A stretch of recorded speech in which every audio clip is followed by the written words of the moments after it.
Galw'r aelodau I drefn ar eitem cyntaf yn agenda ni'r prynawn yma yw'r cwestiynau'r prif weinidog, ac mae'r cwestiwn cyntaf gan Mohammed Ashgar. Thank you, Madam Presiding Officer, and good afternoon, First Minister. What action is the Welsh Government taking to increase the value of exports to countries outside the European Union, please? Well, we've long had a suite of support services designed to help Welsh companies to export their goods and services to all markets, both inside and outside of the EU, and these will continue to be available after we leave the EU. Thank you very much for the reply, First Minister. Welsh Government figures show that exports from Wales to European Union for the year ending 2018 increased by 6.8% compared to previous year.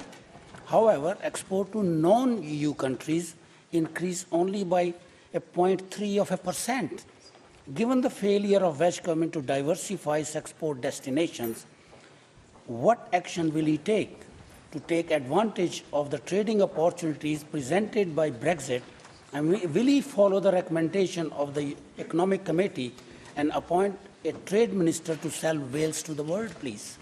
Well, I remain to be convinced of what trade opportunities exist post-Brexit. I mean, for example, if you look at the top 5 export markets that we have, the top is Germany, second France, third the USA, fourth Ireland, fifth the Netherlands. Now, 4 of those countries are in the EU.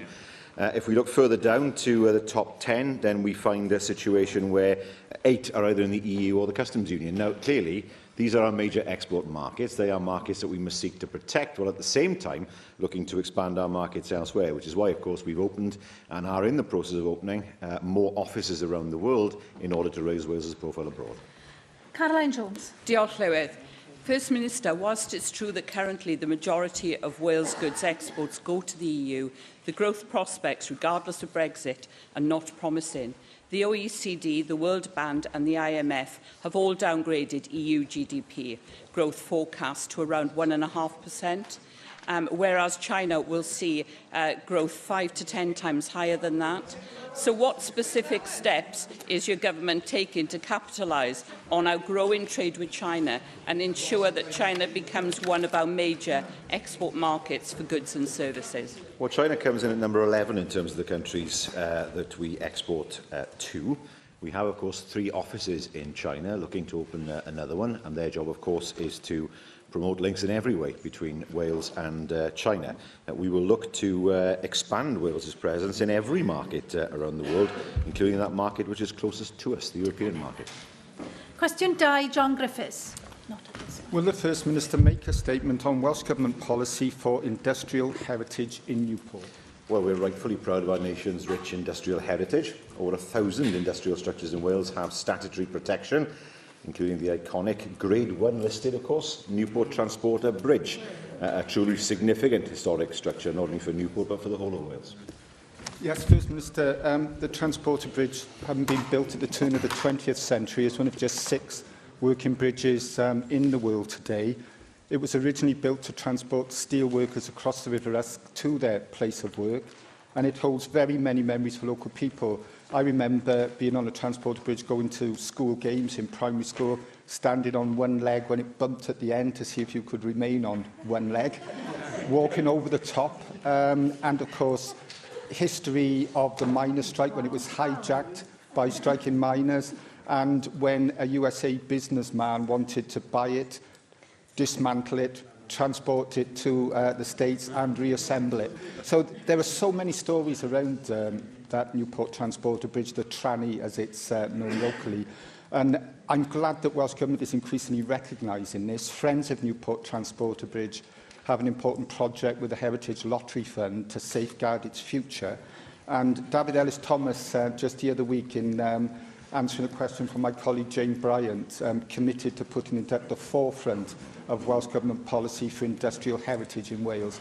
I wonder if you could reinforce that Welsh Government commitment today, First Minister, and perhaps give a little bit more detail as to how it will be taken forward.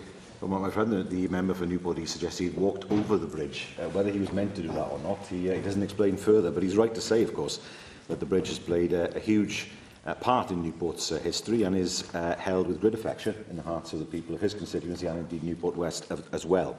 What I can say is that the Minister has asked his officials to work closely with Newport Council to secure the project bridge by providing technical support and advice and in helping to identify potential sources of funding to help meet the current funding shortfall for the bridge. And certainly I know the Minister has been asked to be kept fully informed of developments. Mark Reckless. I'm pleased to hear that Welsh Government will at least be supporting work to see if we can secure funding for the transporter bridge, and I hope may support it with its own funding depending on how that work progresses. I wonder though if I could ask the First Minister whether he'd also support the industrial heritage of Newport by funding an equally inspiring new bridge over Newport Docks for the M4 Relief Road. Well, that is not within the portfolio of the Minister. I can assure him of that. And we will always look to ensure that the industrial heritage of Newport that is with us will continue to be protected.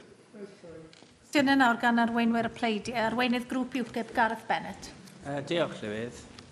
First Minister, there's been a lot of publicity recently over the issue of food labelling. As you'll be aware, there have been some tragic cases where people have died, quite possibly due to lack of information on the label of a food product that they consumed. Do you agree that, as a matter of course, there should be clear labelling for food products in Wales, so that all the relevant information is readily available? Yes. Thank you for that very definitive answer, and of course I entirely agree with you. Now, another related issue is the one of halal meat entering the mainstream food chain. As you know, halal meat, some 20% of which comes from animals which are not stunned before they are slaughtered, is a growth industry in the UK. One issue related to this is that halal meat is only allowed for religious reasons, so that its consumption should be confined to those who have a religious belief that they need to eat halal meat. In other words, halal meat consumption should be confined to practicing Muslims.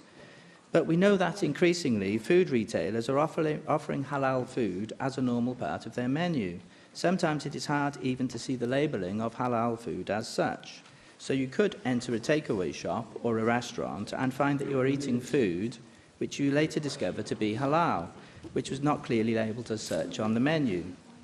Is there a case that we need to adopt much more stringent measures over food labelling here in Wales so that people who are not practising Muslims do not unwittingly end up eating halal food?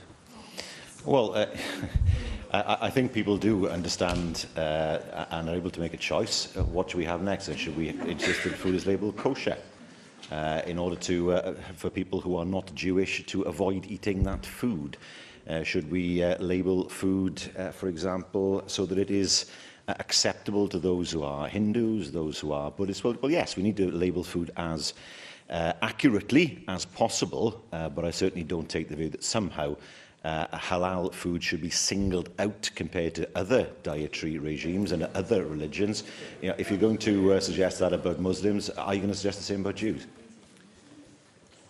I take the point that you raise, First Minister, but there is no evidence that kosher food is entering the mainstream food market. But there is some evidence that halal food is. So that is the reason why I raised the issue specifically of halal food. Now, I don't think we should be downplaying this issue. I remember that we had a scandal over horse meat a few years ago, and I think that this lack of labelling of halal food has the potential to be, if anything, an even bigger scandal. Now, your government has talked about animal welfare in the past, and to be fair, you have done things in that line. The British Veterinary Association, the RSPCA, and other organisations have called for an end to the non-stun slaughter of animals in the UK, which they say is cruel and painful for the animals being slaughtered. There has also been considerable academic research backing up this view. Now, it has already been banned in Denmark, Sweden, Iceland and New Zealand. It is now UKIP policy to ban the practice of non-stun slaughter entirely here in the UK. Would you agree that that is actually the best policy for the interests of animal welfare in Wales? No, and I do regret the fact that he again singles out one religious group that he particularly dislikes. He starts with Muslims. He will move on to the Jewish people. He'll move on to Hindus, move on to Buddhists, because they're not exactly like him. And thankfully they're not. Can you imagine a world of Gareth Bennett? The kind of world that it would be. The reality is that we are an open and tolerant society. We have in Cardiff one of the oldest mosques in Britain. The population that we have here of people who are Muslims have been integrated in our society for many, many, many decades and are respected for the contribution they have made to Welsh life. A contribution, I have to say, which goes well beyond that which UKIP or the members made. Arweinydd Plaid Cymru, Adam Price. Diolch, Llywydd. First Minister, yesterday I was with the other First Minister of Scotland. Anyone who visits Scotland and the Scottish Government nowadays comes away with a sense of a country that is confident, a government that is effective and a leader that is respected in Scotland and further afield. Yesterday, when the Scottish First Minister called for any Brexit backstop affording Northern Ireland a special single market status, also to be extended to Scotland, it was reported as major news by all UK media. Do you, as First Minister of Wales, echo that demand for Wales? And when you speak on these matters, why does no one seem to take any notice? I don't agree with what the First Minister of Scotland has said. I think all he do is shift the problem from the border in Ireland to the border between Scotland and England, where the problem is then transplanted. The real issue that we must keep sight of here, it's important the UK and the Republic of Ireland are within the same customs union and have the same arrangements with regard to the single market. First Minister, your claim to be a strong voice for Wales would carry some greater weight if it wasn't for the fact that you're leaving the office of First Minister at this most critical time in our history. And that within a matter of days of your announcing your intention to do so, your government, led by one of your would-be successors, in stark contrast to the courage of conviction shown by the Scottish Government, caved into Westminster in relation to your own Continuity Act. Now, seeing as you are supporting the Scottish Government in their action at the Supreme Court, can you confirm that any proposal to repeal your Continuity Act will be held in abeyance until a ruling is made? And if the court finds in favour of the Scottish Government, instead of ripping up the Act, will you declare your rather squalid deal with the Westminster Tory Government dead? Well, I mean, the reality of the situation is this. I mean, it is axiomatic in Plaid Cymru that somehow the people of Wales are misguided because they don't vote for Plaid Cymru and for him as First Minister. The reality is they have put my party in power in every election in this Assembly, and the reality is that we sit here as a Labour-led government, of course, with others within this government. No, I don't agree with what Scotland has done. We have come to terms with the UK government. We expect those terms to be kept.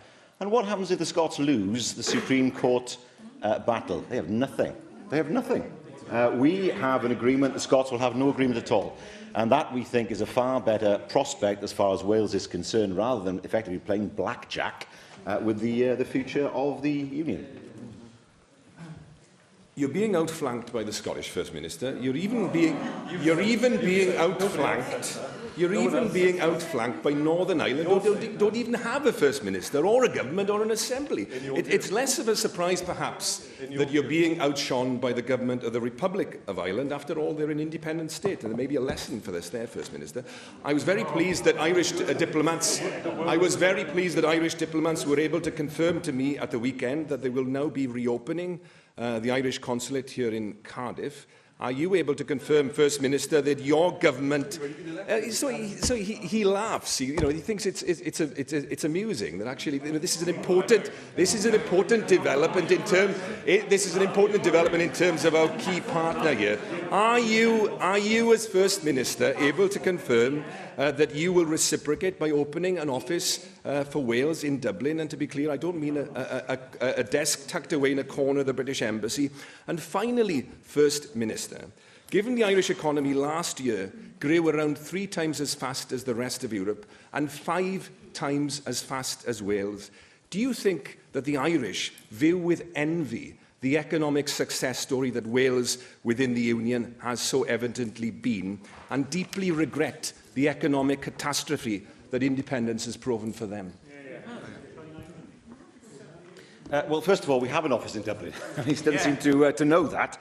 And the Scots, yes, it is in the embassy, but the Scots are there as well. I mean, the point is the Scots are also in embassies around the world, as are we. So the Scots have no problem with being inside British embassies when it suits them. So I don't see a problem with that as long as the presence is there. The consulate is coming to Cardiff because I kept on pushing for it. I raised it at every single meeting I had with Irish government officials, with the Taoiseach himself and with Irish government ministers, which is why it's come back to Cardiff after all the work that I did in persuading them to do that. Thirdly, yes, the Irish economy has grown, but from a base that was exceptionally low in 2008. Ireland was on its knees in 2008. The economy was wrecked. People were in huge debt. The banks were in a situation where they were going to fold. They were in a situation where the housing market had collapsed. Yes, things have improved, but I know Ireland very, very well. It does, do well economically. It's got a strong profile around the world because of its diaspora. But it has no health service. I mean, if you want to go to Ireland to get health cover, be my guest, because the health provision there is far, far, far inferior to what we have here. Things have to be paid for in Ireland that are free here. It's the reality, for example, that if you want to have a baby in Ireland, you pay. That's what happens there. The reality is the tax rates are higher, the cost of living is higher. Knowing Ireland as I do, I know that is the case. And he doesn't address this fundamental point. He is honest when he says, I am in favour of independence, because that's what his party stands for. I don't criticise him for that, I don't agree with him, but that is his position. But what he must address, surely, is the gap that we have between spending and revenue raising in Wales. There's a 25% gap. Now, that has to be addressed in terms of, if we were to become independent tomorrow, how would that be addressed? Where would the cuts be made? Where would he make those cuts? Because there wouldn't be growth overnight. Now, if he wants to make the case for independence, he must explain to the people of Wales where those cuts would occur. It's beyond debate that the revenue that we raise is less than what we spend. It's beyond debate, unless he's arguing that's not the case. Now, if that is the case, if we became independent, there's a gap there. How will that gap be filled? Arweinydd yr wrthblaid, Paul Davies. Diolch, Llywydd. First Minister, can you explain to the people of Wales why the new contract for delivering broadband services has still not been rolled out? Well, that is a matter that we're taking up with BT. They are the only provider, of course. There's no competition in this market, and we are ensuring that BT will roll out that contract and provide the services that we've paid for. Well, failing to roll out this new contract is another example of your government's failure. This is the latest in a long line of broken promises. And let me remind the First Minister that the Welsh Labour Party's 2011 election manifesto committed to ensure, and I quote, that all residential premises and all businesses in Wales will have access to next-generation broadband by 2015. Well, that is clearly another broken promise by your government. And I'm sure that members from all sides of the chamber will be able to give you examples of communities that are struggling with a substandard broadband service. Communities like Monachlog in Pembrokeshire, Molvrain, Conwy and Newcastle in Monmouthshire are just a few that are at the back of the broadband queue, making those communities much more isolated and disadvantaged compared to other parts of Wales. First Minister, where has it all gone wrong? Well, first of all, we have 96% of premises that are connected to superfast broadband. Well, where are the Tory promises on this? I mean, if the Tories were in power, they'd have done nothing at all. There was no broadband offer from the Tories, nothing at all. Where is the UK government? Bear in mind, we've kept our promise in a matter that isn't even devolved. It's not even devolved. Once again, we have the Tory government in London saying Wales has to pay for something that actually it should pay for. Actually, this is infrastructure that should benefit the whole of the UK. But that is not the way the Conservative government sees it, because they are so obsessed with the market. For them, the market must determine everything. If we left that to happen in Wales, most of Wales would not have superfast broadband. We have intervened as a government, we put investment in, and that's why he raised it, because of the shame that his own party has done so little. You have broken your Assembly election manifesto. That is quite clear from what I've just quoted to you. And your party's manifesto not only committed to ensure that all residential premises and all businesses in Wales would have access to next generation broadband by 2015, but it went on to pledge that 50% of properties or more should have access to 100 megabytes per second. Now, we know the government will be making a statement on the new contract, but as we've come to expect from so many of the Welsh Government schemes, the implementation of this has slipped and slipped and slipped. This contract should have been in place at the beginning of this year. And whilst we are still waiting, school children like Greg Williams have to be driven a mile away from her home near Gwytherin in Conwy to find a signal to download schoolwork. And let me also remind the First Minister that the annual NFU Broadband and Mobile Survey also showed that 2/3 of NFU members asked in Wales said they were not able to access sufficient broadband speeds, which has a significant impact on their ability to do business effectively and efficiently. So with that in mind, First Minister, and in light of the very serious impact that the lack of adequate broadband provision is having on Welsh communities, will you now apologise for failing to meet your 2011 Assembly manifesto commitment? And will you also apologise to those people living without a decent broadband service in Wales for your government's failure to properly deal with this issue? Well, first of all, mobile technology is certainly not devolved. That is something the UK government should be ensuring rolls out across the whole... Well, let me explain to him. There's a difference between mobile technology and broadband. He said mobile and broadband.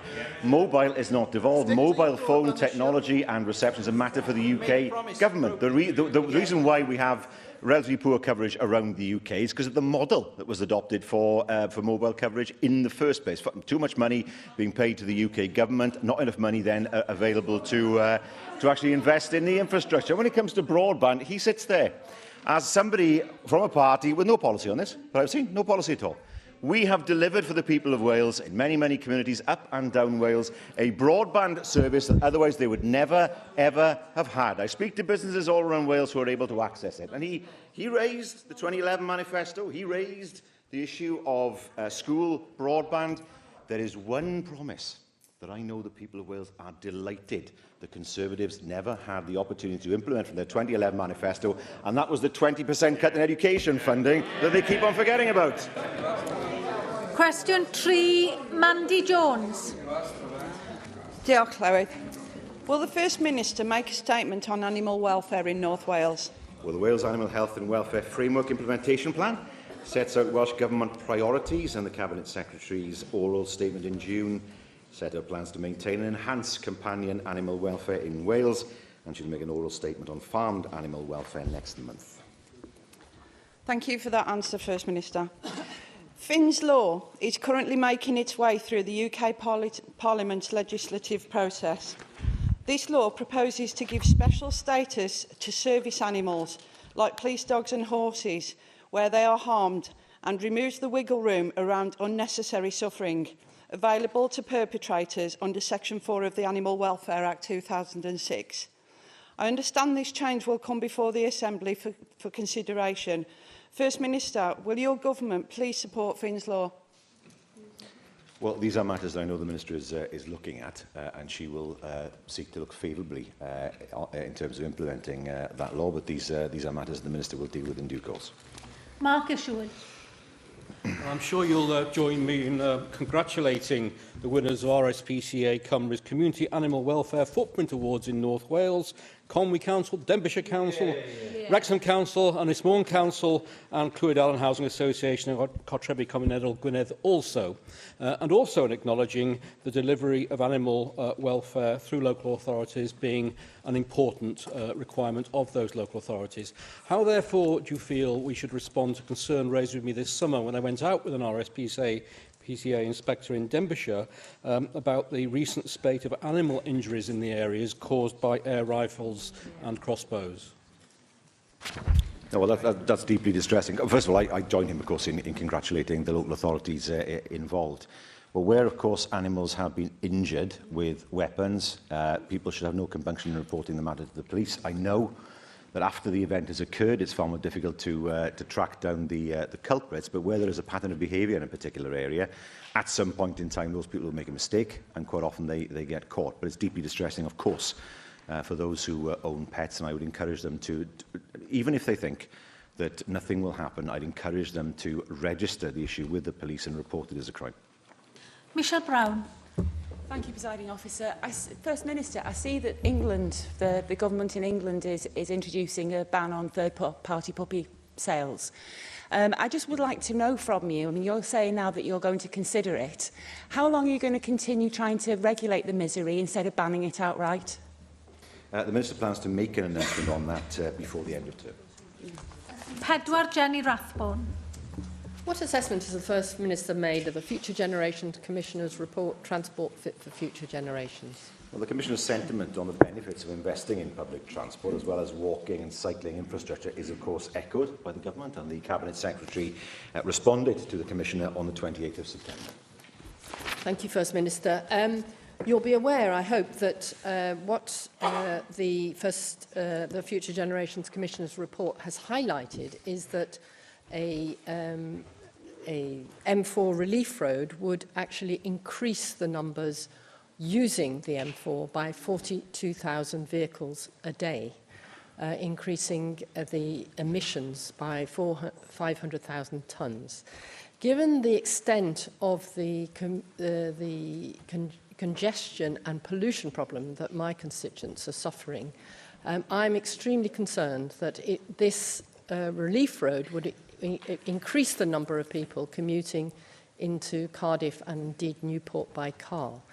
I'm struck by the argument from the Future Generations Commissioner that a much smaller sum of less than 600 million on public transport and active travel would actually resolve the congestion problem at a fraction of the price. And I wondered if you would be able to give us your views on that argument. It's not clear how that would operate. I mean, some of the things that I've seen would be the installation of bus lanes on the motorway. Of course, there need to be buses that would run on the lanes, and in some parts of it, a dual carriageway, kind of a single-lane motorway, clearly. Preventing people getting onto the motorway was one suggestion that was made. Moving freight onto the rails, which of course we'd want to support, but it's easier said than done, particularly goods traffic, because there are very few goods yards now. Now, I take on board, of course, very much what she says about congestion. It will get worse, there's no question about that. When the 7 tolls go, there will be an effect on the tunnels, and I think we are deceiving ourselves if we think that the situation will improve in the near future. So there has to be a solution. From my perspective, the decision that I'll be asked to take is, should it be the black route or not? And that is something, of course, I have an open mind on, because I've not yet seen the planning inspector's substantial report on this matter. David Melding. The Commissioner also said, and I quote, the black route is particularly weak on the criteria set out in the Wellbeing Future Generations Act. I think this is a key moment. I'm quite neutral on what the decision should be. I think there are arguments on both sides. But it's clearly going to be a key moment for the application of this Act for long-term projects and policies.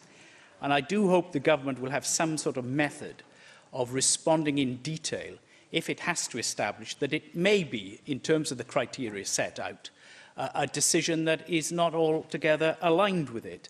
At least that would take the Act seriously. Or is it your position that the Commissioner is wrong in making the assessment she has on this? It's a shame that the Commissioner didn't give evidence to the inquiry, because, of course, this evidence then could have been tested, and she would be able to explain the basis upon which that evidence was given. It was produced after the inquiry had finished, which is perhaps not the most helpful way of doing it, but we will nevertheless take into account, of course, what the Commissioner has said and all relevant factors regarding the decision. The decision itself is not an easy decision, but it has to be taken one way or another. But the assurance I give members is that I will take into account all relevant factors before coming to a conclusion. Cwestiwn 5, Dai Lloyd. Diolch yn fawr, Llywydd. Am wnaeth y Prif Weinidog ddatganiad am gynlluniau adfywio yng Ngorllewin De Cymru. Mae buddsoddiad adfywio Llywodraeth Cymru yn cefnogi cynlluniau sy'n creu swyddi, gwella sgiliau a chyflogadwyedd, ac sy'n cynnig yr amgylchedd cywir i fusnesau dyfu a ffynnu a sicrhau bod llewyrch yn cyrraedd pob rhan o Gymru. First Minister, as we've discussed in this chamber on numerous occasions, the Swansea Bay Tidal Lagoon has the potential to not only help us in Wales to increase our renewable energy generation, but also to provide a much-needed boost to the economy of the whole of South West Wales. Now, there's been talk of Welsh Government investment, and a task force has been established by Swansea Bay City Region to look at this in greater depth. However, in terms of ownership models, will you confirm whether the Welsh Government would consider creating a Welsh energy company to take this project forward? When are you expecting the task force to conclude its work, and when do you envisage making a decision on your government's role in this whole scheme? Well, the first thing that has to be established is the market, and particularly, of course, the strike price. These things are hugely important in terms of determining the viability of the project. Now, what the UK government didn't do is look at the contract for difference in the strike price in terms of making the lagoon viable. It decided it would pay more money for other forms of energy. So the first thing that has to be established is the market. There is a way of doing that by working with local authorities and others, and I know that Swansea City Council is looking at alternative ways of funding the lagoon, and we want to see what those ideas are, of course, and we will work with them if there is a viable project that can move forward after the UK government's unwelcome decision, and that is something that we will continue to work with them on. Susie Davies. Diolch, Llywydd. Well, both Swansea and Cardiff, of course, are benefiting from some regeneration work at the moment, not least through the City deal. But Bridgend, as you know, is on the very edge of the City deal footprint for Cardiff, and while Bridgend taxpayers are handing over £11 million or more for the project, residents are starting to ask me now, where's the benefit in it for them? They're asking in Porthcawl as well. Specifically, they're asking, does Welsh Government expect further investment in Bridgend train station or the long-promised Brackler train station? And do you think that this city deal should be regenerating Bridgend town centre, not just the city centres, maybe be the catalyst for that partial depedestrianisations that, as you know, traders are very keen to see happen? Well, first of all, Bridgend railway station has only just been refurbished, of course, as you will know, and very well. There was a real problem there with congestion when trains were coming in and passengers not being able to get through the gate. So that's very much welcome. In terms of the town itself, well, Vibrant and Viable Places has had an impact on the town. The redevelopment of the Rue car park into what is now a gym, a car park and residential accommodation. That will bring more people living in the town, and so providing the footfall the town needs in the day and the evening. We have the Business Improvement District as well, that I know has been welcomed by town traders. And indeed, in fairness, there are a number of events now happening in the town centre. Those events are drawing people in, and that's something I very much welcome. She does mention the partial depedestrianisation. It is something personally that I support, but only that bit. Because I remember what the town was like when there was traffic. But I think properly done, it's possible to have a route through the town that doesn't cause danger to others, that doesn't let people linger either in car parking spaces, but allows people to stop, collect, go, or stop, drop off, go. And I know that's something the council are keen to do and are looking to develop a bid in order to do so. David Rees. Yeah. First Minister, obviously economic regeneration depends on many issues. In those 7 constituencies across South West, including Abergavenny, transport is a big issue to ensure that we can attract businesses and bring investment in. Now, there's been a report to the Welsh Government on the M4 pollution matters, which gives a proposal to the Welsh Government to consider closing Junction 41. Last time it did that, there was traffic chaos in my constituency, and that would not attract businesses to come, because that chaos happened at peak times and would cause huge disruption to businesses. Can you reaffirm the position that given by the Cabinet Secretary 2 years ago to actually keep that road open, and the Welsh Government will not close Junction 41 and put the traffic chaos back again in people of Talbot? Well, this is a matter that's still, I believe, under consultation, and of course, as happened last time around, there will be full consideration given to the comments that people make. Question 6, Lynn Neagle. Will the First Minister provide an update on the impact of universal credit in Torfaen? Well, people are struggling, not just in Torfaen, but elsewhere, because of the complexities of universal credit. The UK Government has to address these issues urgently before they proceed with any managed migration of existing benefit payments to universal credit. Well, First Minister, Torfaen has had more than a year now of the full service rollout of universal credit. In that year, we have seen people waiting 6 to 8 weeks for payment, an increase in debt and rent arrears, more and more people needing to use food banks, and a universal credit helpline where people are literally waiting hours to speak to a member of staff. I believe the local record in Torfaen is 4 hours, with most people, especially vulnerable people, giving up in that time. Will you join me in paying tribute to the excellent coalition we've got of Torfaen Council, Torfaen CAB, Track 2 and housing providers who are all working so hard to get people through this universal credit maze? But will you also join me on calling the UK Government to recognise that it's time to stop this now and sort out these problems before it causes any more suffering? Well, first of all, can I add my thanks and congratulations, of course, to the fine example of cooperative working that we've seen there, helping people who are most vulnerable at a time when they need to know which direction to go in and to find out exactly what they're entitled to. But yes, it's quite clear to me and to many in this chamber that universal credit, as it currently stands, has not worked. And it's absolutely crucial that where there is a problem, that problem is sorted rather than sorting it after more people have suffered. And that's unfortunately the situation that we find ourselves in now. Mohammed Ashkar. Officer, First Minister, IFF Research recently carried out a survey of universal credit claimants on behalf of DWP. They found evidence of positive employment outcomes for universal credit claimants, with a near doubling of proportion of claimants being in a paid role after 8 months into their claim. They also reported an increase in the number of hours worked and in overall income levels. Does the First Minister recognise that universal credit is tackling ingrained worklessness in areas such as Torfaen, and as a result, people are moving into work faster? Thank you. Well, should I be surprised that the department that has the responsibility for universal credit has commissioned a survey to say it's fine?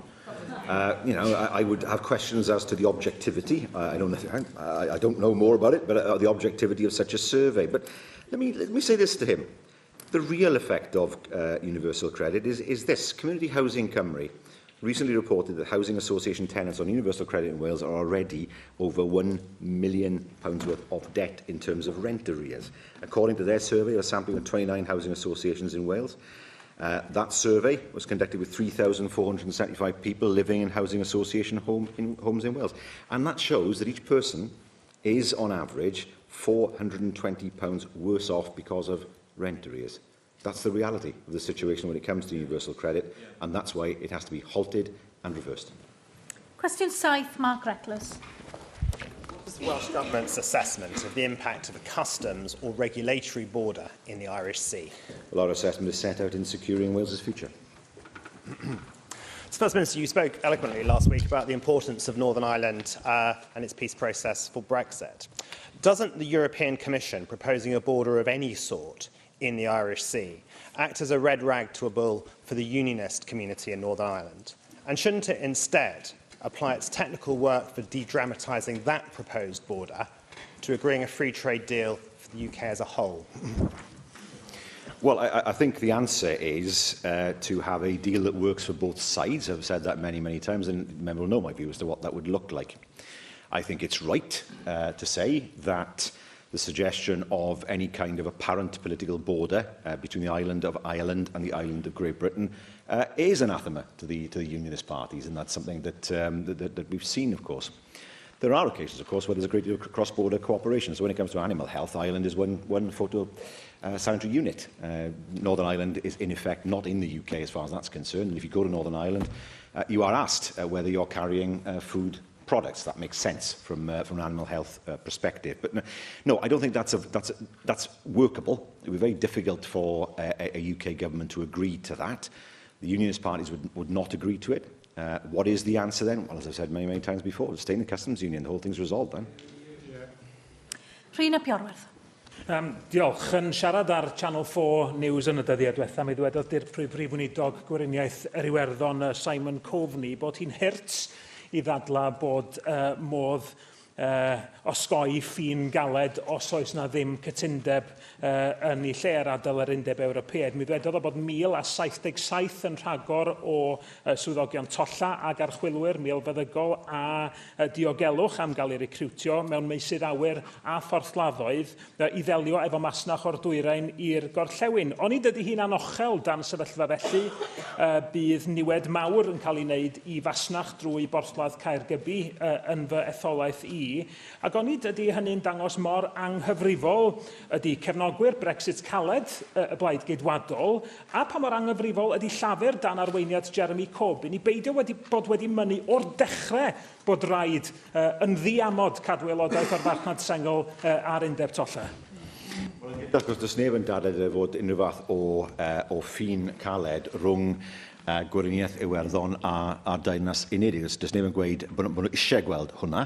Wrth gwrs, y perygl yw, felly bydd hwnna'n digwydd heb unrhyw fath o gytundeb. Yn y dyddiau cyn, wrth gwrs, y farchnad sengl, oedd na checks yng Nghaergybi. Doedd ddim pawb yn cael eu checo, os cofiau, ond oedd na checks ta beth, oedd dim checks ynglŷn â passports o gwbl.